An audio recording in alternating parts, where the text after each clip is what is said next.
Students, good morning.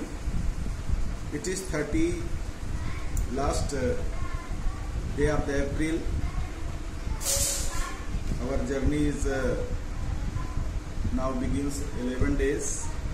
Today I am going to start present perfect continuous tense, and as you know, we are using fully this lockdown period with the tenses, and I hope that you all are safe and healthy in your house, and I also expect that you will be serious for your study.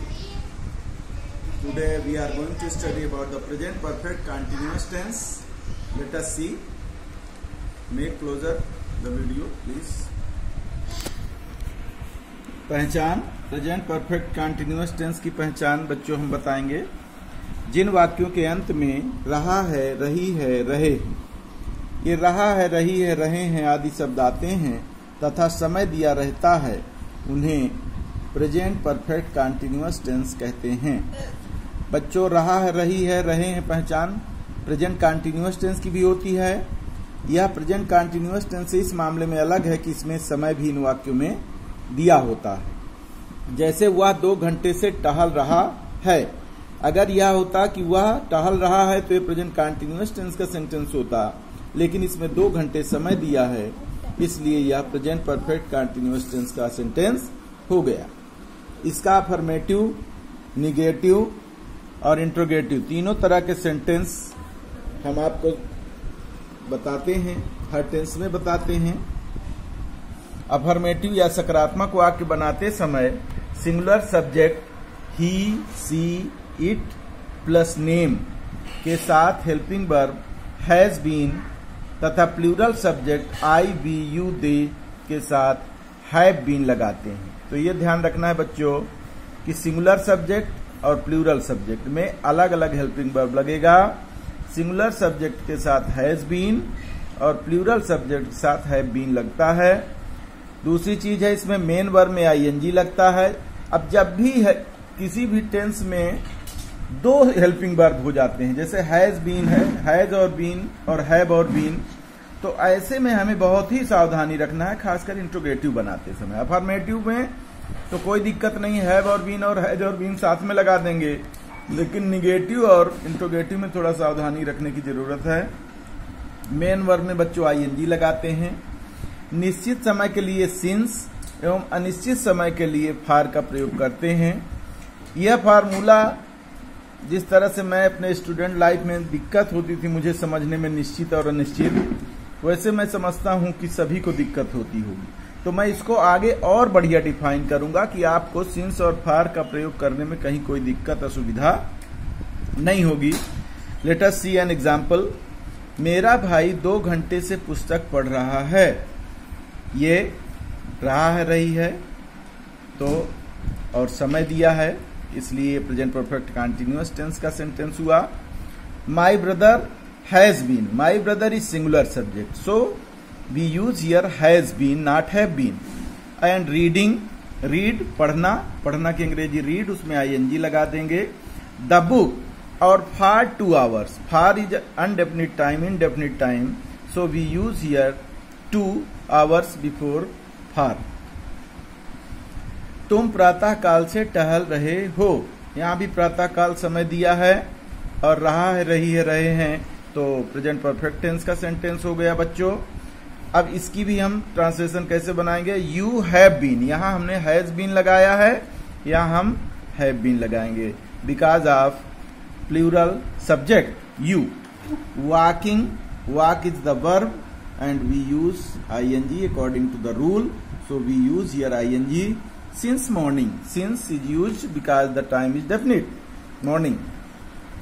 अब बच्चों निश्चित समय और अनिश्चित समय को मैंने define किया है, इसको आप ध्यान से समझिए, इससे आपको एकदम क्लियर हो जाएगा कि सिंस कहाँ लगना है और फार कहाँ लगना है। Most of the students are often confused to use since और for, so I am making very clear it, and you may use it very easily.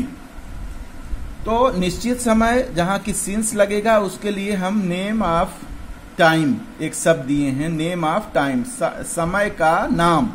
समय के नाम बच्चों होते हैं, जैसे दिनों के नाम होते हैं संडे, मंडे, ट्यूसडे।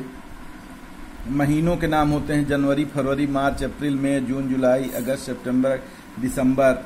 इसी तरह ईयर के नाम होते हैं, ये ईयर्स के नाम हैं, ईयर्स नेम। 99, 2010, 2011, 2020, ये सब ईयर्स के नेम हैं। और इसी तरह पीरियड जो एक डे में या नाइट में जो टाइम होता है उसका भी हमने नाम दिया है। सुबह के टाइम को हम मॉर्निंग बोलते हैं, फिर इवनिंग बोलते हैं, नून बोलते हैं, आफ्टरनून बोलते हैं। तो ये भी एक तरह से टाइम है।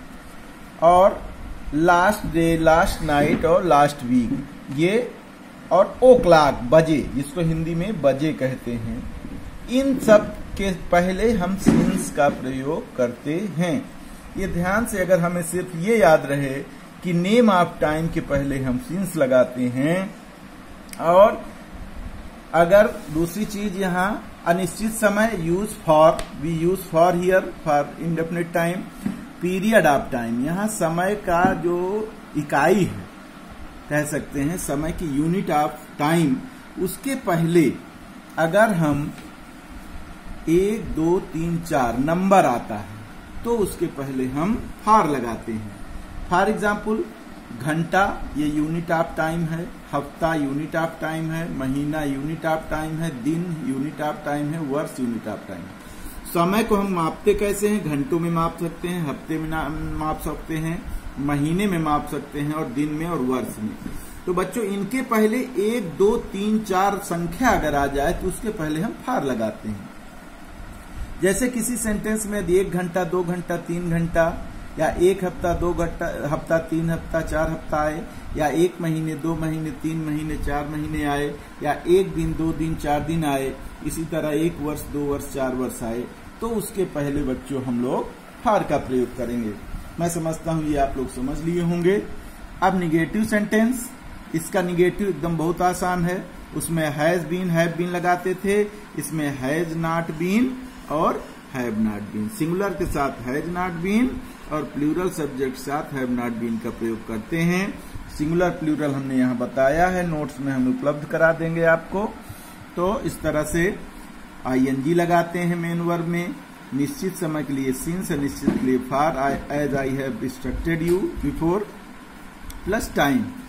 मेरे पिताजी, अब एक निगेटिव का एग्जाम्पल लेते हैं। मेरे पिताजी जनवरी से आगरा में नहीं रह रहे हैं। My father has not been living in Agra since January. तो बच्चों यहाँ हैज और बीन के बीच में मैंने नॉट यूज किया है।